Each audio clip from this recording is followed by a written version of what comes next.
Oh, hi Iggy. I just want to tell you something. I need to say this. I've wanted to say it for years, but I've never met you. Um, when I was a youth, I had a really bad kind of childhood. Really rough, man. I was bullied and fucking everything. And I was fat at school. I was taking the piss out and battered on a regular basis on the fucking school field. You know. And I was start taking drugs, blah blah blah. But every junkie's got the same story, I guess. But I was in a bad way, and I walked into Virgin Records one day, and I saw Raw Power. I never heard of you before. I never even heard any music or heard of you. And I looked at the cover, man, of Raw Power, and I said to myself, Jesus, man, there's a guy who looks the way I feel. But you'd cut through the fabric of the horribleness, and you done it, and you done it your way, yeah. And it fucking inspired me. I thought there's a guy there who's been lost at some point, but he's fought through that, and he's fucking existential. And then I bought the album, man. $3.49 it was from Virgin Records, Raw Power. And I got home, to my mother and father's pub, and I stuck it on, man. And it just filled me, man. It filled me with some kind of religion, man. It just filled me with something. And that song, Raw Power, just the words, just the words, it's sure to come running to you, and it did. Raw Power did run to me after hearing that. And I went to school the next day, man, and the bullies were still at me. And I just went bang, straight in the fucking main one's mouth, yeah? Because I took that raw power from you.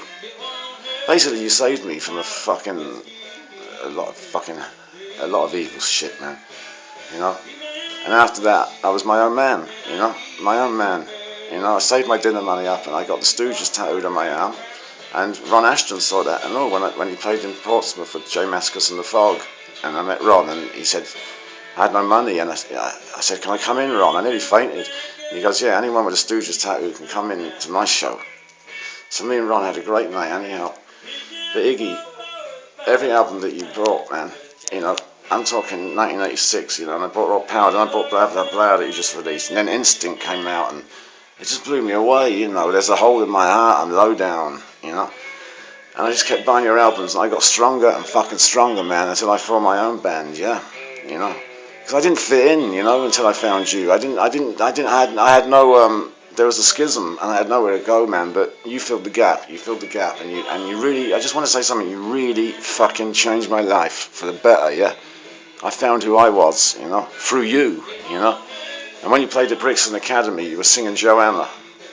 This was in the 90s, early 90s, and I actually, you bent down and you shook my hand while you were singing Joanna, and I sang into the mic with you, man.